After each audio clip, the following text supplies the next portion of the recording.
이번 선거 결과에서 가장 치명타를 입은 사람 중에 하나는 또 이낙연 선대위원장이 아닐까 싶은데 지금 대선 중도 하차론도 나오는 모양이에요.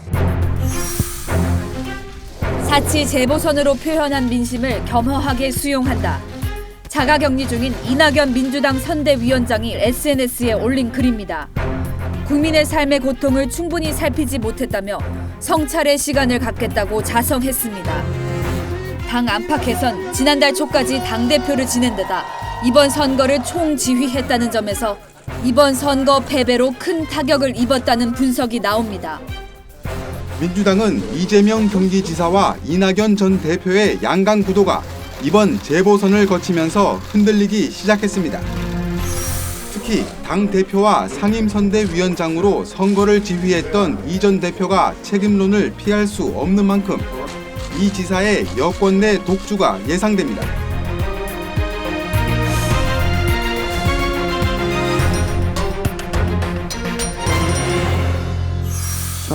선대위원장 하시기 전에 대선 주자로서 지지율이 떨어지셨을 겁니다. 이재명과 윤석열이 거의 20%대의 이강을 이루고 있고 이제 한 자리 숫자인데요.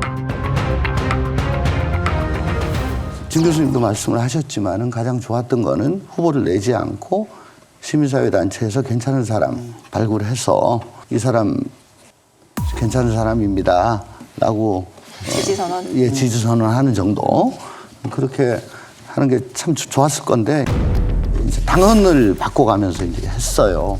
그러면서 당신이 직접 당대표 그만두고 나가지고 선대위원장으로서 진두지휘를 하셨죠.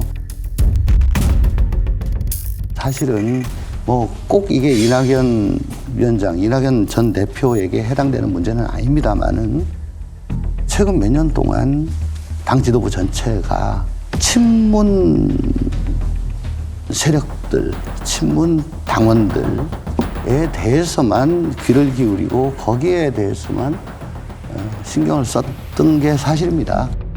계속 당이 이런 식으로 가게 놔뒀어요. 한때 진보 농객이라고 자처하셨던 분들이 뿔뿔이 다 그냥 떠나가시게 만드는 그런 쪽으로 당이 바뀌고 말았잖아요. 그러니까 이번 선거 캠페인을 잘했냐 못했냐를 떠나서 지난 몇 년 동안 당이 대선 승리 때까지는 참 좋았는데 그 이후에 계속 구조적인 문제라서 이게 바뀔까 싶거든요. 왜냐하면